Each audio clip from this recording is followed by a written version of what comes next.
quoi. Donc, gars, les deux dans le ligne en œuvre, on commence. Sinon, demain, si on va rester là-bas.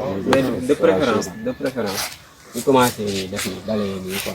waaw ci ko bu ñu defee par exemple commencé ci dëgg lii après day xaw a métti déplacé wu bi nii ak def nii comprendre man daal de préférence ñu commencé nii ci ginnaaw comme que dinañu bëri mën nañ def par deux personnes bu ñu defee nii def benn vague 2 personnes yi def fii nii yeneen 2 personnes def nii ñaar de toute façon bu ñuy dajee ngoon. kii nu mu waxee fa ñuy ut élément ñi defee ngoon ñu mën a expliquer pour nekk. instant bi la plupart gars boo leen ay ñëw leen ngoon ñu dajee. instant bi xool nañ leen teg pression man fu mu ne am na. Bon, moi je m'appelle Maleni Diédhiou, je suis habitant de Diabir, alors également enseignant. Voilà. Ok, quel était l'objet de votre rencontre avec les jeunes étudiants de Diabir? Oui, donc aujourd'hui j'ai eu à rencontrer les étudiants de l'amicale de Diabir pour ensemble échanger sur cette pandémie qui est le coronavirus Covid-19. Et c'était à l'issue d'une rencontre qui s'était tenue avec le conseil de quartier hier et où on a ensemble échangé sur cette pandémie pour voir comment ensemble nous allons nous mobiliser pour aller rencontrer la population, essayer de les sensibiliser afin également à notre manière de pouvoir également se prévenir contre cette maladie qui est le Covid-19. Donc, quelles sont les mesures à prendre pour se protéger contre le virus? Alors, les mesures à prendre d'abord par rapport à la population de Diabir, qui est un quartier excentré, où ça va être très difficile effectivement de pouvoir également prendre des mesures idoines pour se prévenir contre. Mais l'une des mesures principales, c'est d'abord de chercher soit un seau d'eau ou bien une bassine avec un savon à côté ou bien un peu de coton. Donc se laver régulièrement les mains. Mais également l'utilisation d'un mouchoir qu'il faut ensuite jeter dans la poubelle ou très loin. Et également se protéger le nez.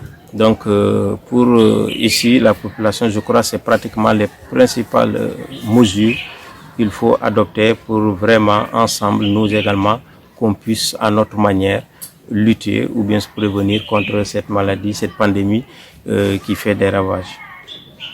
Bon, pour finir, quels sont les conseils que vous donnez à la population de Diabir en général? Bon, les conseils, c'est ce que on a eu à changer ensemble avec les étudiants. D'abord, nous leur avons dit que ça ne va pas être facile parce qu'ils vont trouver sur le terrain des gens récalcitrants, peut-être qu'ils ne croient pas en ça, mais également dire à la population que cette maladie est une réalité contrairement à ce que l'on entend. Pour certains, peut-être c'est une invention. Pour d'autres, ils ne croient même pas à cette maladie.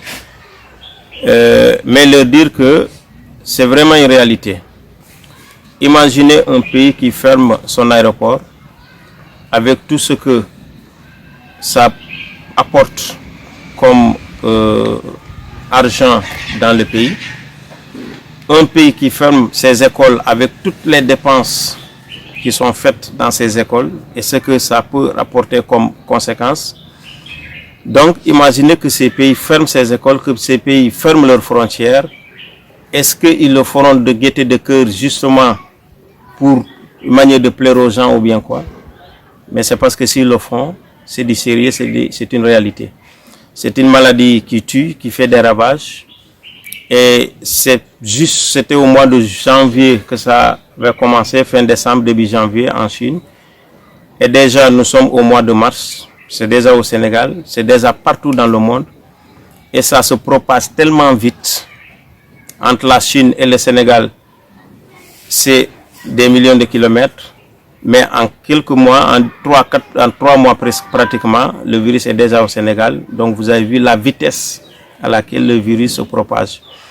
Donc faire croire à la population de Diabir qu'effectivement la maladie existe et qu'il faut que les gens le croient à ça et ensuite prendre des mesures idoines qu'il faut pour pouvoir vraiment se prévenir contre cette maladie. Comme je l'ai dit au début, c'est vrai que c'est pas facile, les moyens ne suivent pas, mais au moins juste, je crois, avoir 25 francs, acheter de l'oignon, 100 francs, acheter du savon, ça vaut mieux qu'attendre avoir la maladie pour aller débourser 25 000 francs pour aller acheter des médicaments. Donc voilà le conseil que je donne à ces populations. Il faut croire en ça, croire à ces jeunes qui vont venir vous parler de ces maladies pour qu'ensemble on puisse, nous, à notre manière, combattre cette maladie.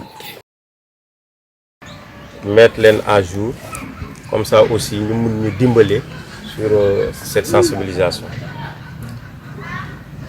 En fait, nous ñëpp dañ koy def volontairement.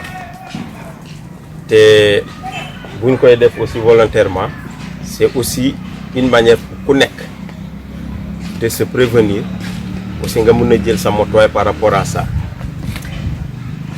Parce que tey bu ñu ne virus bi dafa wàcc danjaa bi, ça veut dire que personne de nous n'est épargné. Donc le fait de sensibiliser, prévenir nit ñi, c'est également une manière pour ku nekk individuellement également se prévenir contre ça, parce que kenn ñaanul feebar boobu wàcc ci fii ci Diaby. Alors c'est dans ce sens qu'on m'a demandé de rencontrer les étudiants, ñu échanger ak ñoom, mettre leen à niveau par rapport à la maladie pour que au moins ñu mën a dem véhiculer le message à la population. te c'est facile, c'est pas facile, parce que par rapport à ça am na ñi nga xamante ne ba léegi ils ne croient pas à ça. Voilà. Ils ne croient pas à la maladie. Pour ñoom la maladie n'existe pas. Donc ça veut dire il faut ñu xool xam quel plan de communication la ñu mën a adopter pour que boo demee rencontrer tel ou tel habitant, expliquer ko bu dee même s'il était réticent à l'avant, mais au moins dina am comment s'appelle-t-il, un sens de responsabilité, déglu la moo xam ne kon quelque part c'est une réalité. Et dans ce cas bala ñu dugg sur la maladie, je voudrais aussi surtout ñu accentuer leen pour nous comprendre une chose, parce que dégg nañu dans les radios qu'il y a des cas de mort, il y a pas de problème, mais surtout pour ñu gën a comprendre mooy pour ñu xam ni que il y a des décisions qui ont été prises par rapport à ça au niveau des États. Demandez d'abord Sénégal, au niveau des États partout au monde. Am na ñu tëj seen aéroport te ñu xam aéroport lu mu dugal ci xaalis dans un pays. Am na ñu tëj seen école te ñu xam école gouvernement lu muy dépense ci biir école, même bu ko tëjee pour 1 heure de temps, c'est beaucoup de pertes financièrement bi état di am, parce que dafa investir ci.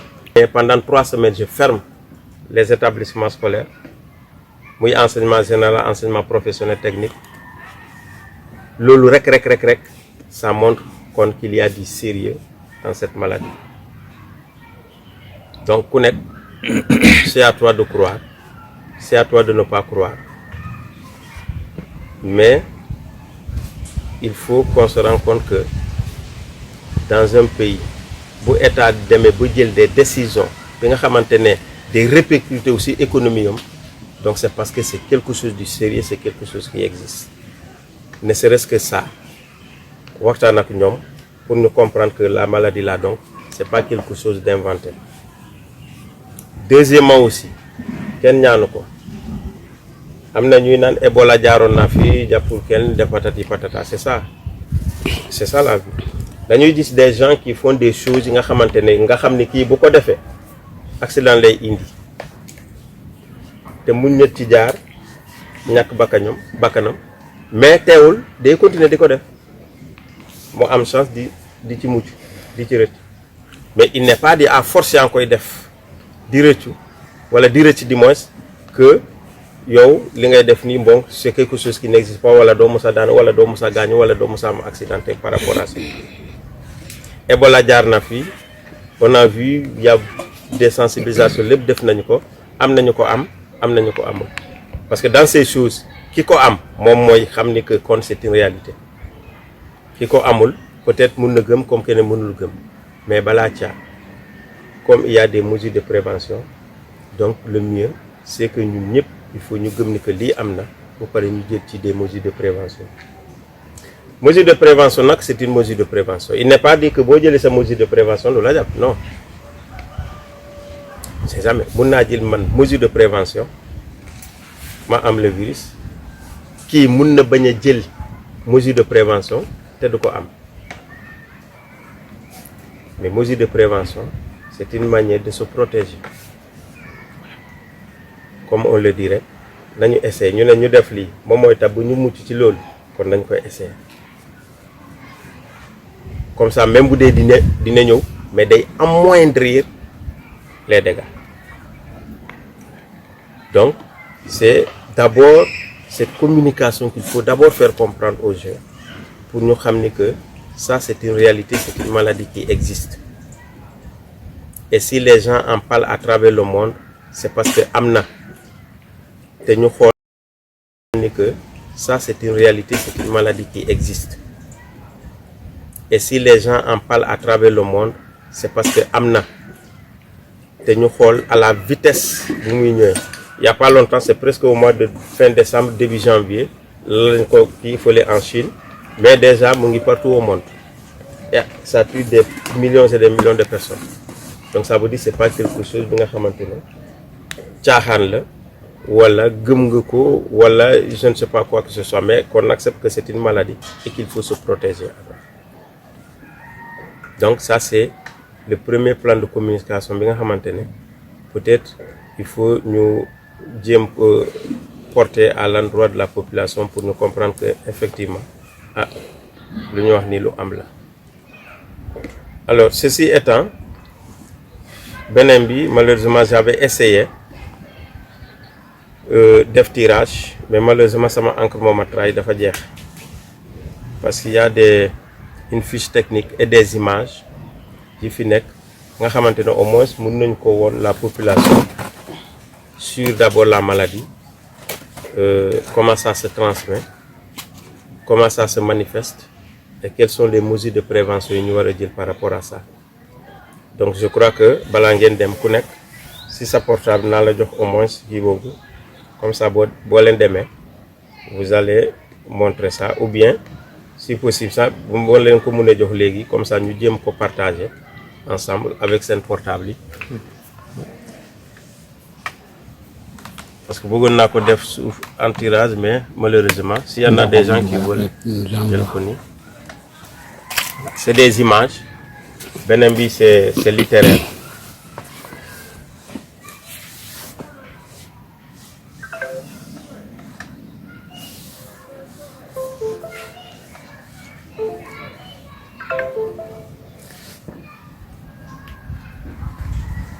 peut-être on va aller un peu sur l'essentiel li nga xamante ne moom moo gën a intéresser la population mooy d'abord le mode de transmission et également les mesures à prendre pour éviter et surtout maintenant comment se prévenir.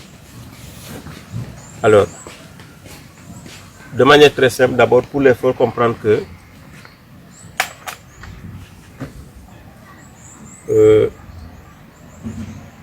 c'est un virus qui se propage. Comment dire mouchoir bi dañ koy tooyal ay eau de javel chaque 10 minutes dañ koy laal quoi. C'est ça. C'est ce qui va nous sauver pour man. C'est ça que j'ai vu. En ce qui concerne les bus, il faut qu'on trouve des solutions aussi parce que du ñàkk ñi il faut ñu bouger. Bouger là c'est sûr. ñoom tamit il faut ñu prendre des mesures de prévention. Soit ñu uti des ailes antiseptiques képp kuy dugg ñu jox la ngay commander ngay laalal sa loxo booy dugg. Et aussi ñu am mouchoir les barres de kii la les barres di commander bu ñu tepp noonu barres yi il faut ñu fomp à chaque fois ñu fomp ko pour nit ñi mu bañ a am contamination comme ça ni parce que doo xam nit ki dangay gis mu yéeg mais xamoo fan la jóge waaw c'est ça. yo comme ça nii tey nit mun na jógee mu comme yàlla sutural nit ñi comme mu jógee kii port mu ñëw arrêt rek bu fekkee am na ku nekkoon port moom muy jege woon ak kooku ku nekkoon port muy bàcc si kibaar yi si bateau bi ñëw taxaw si arrêt directement mu dugg si bus bi bu duggee si bus bi une fois mu laalee baar bi rek képp ku laalaale baar képp ku laal baar bi et alors qu'on n'a pas désinfecté cette barre là ça peut créer des problèmes là comme ñun fii lañ nekk il faut tamit ñu gis comment dire les services compétents ñoom ñoo war a forcer gars yi ñu def ko parce que revenu bi revient au conseil municipal ñoom ñoo ko war a kii il faut nit ñi gis ko ñu gis la waxtaan ak ñoom waxtaan ak ñi ak waxtaan ak kii ak les services compétents ñu essayer loolu parce que avant-hier rek dégg naa ko ñuy wax ne comment dire Moussa Diop xaw ma kii le directeur de kii Dakar Dem Dikk il a pris ces mêmes dispositions pour essayer d'éviter ces genres de cas là à chaque 10 minutes dañu def foofu mouchoir ñu fomp baar yi képp kuy dugg il y a une comment dire une bouteille gel antiseptique dangay laal sa loxo nga raxas ko c'est ça parce que les pareil nit ñi war nañu protéger wu parce que marché bi moom ñu ñàkk a peut-être nit ñi mun na ñàkk a dem mais marché bi moom il faut ñu alimenter ko nit ñi il faut ñu daje fa c'est sûr tout ça on doit prendre des solutions pour éviter cette pandémie quoi man ce que j'avais à dire quoi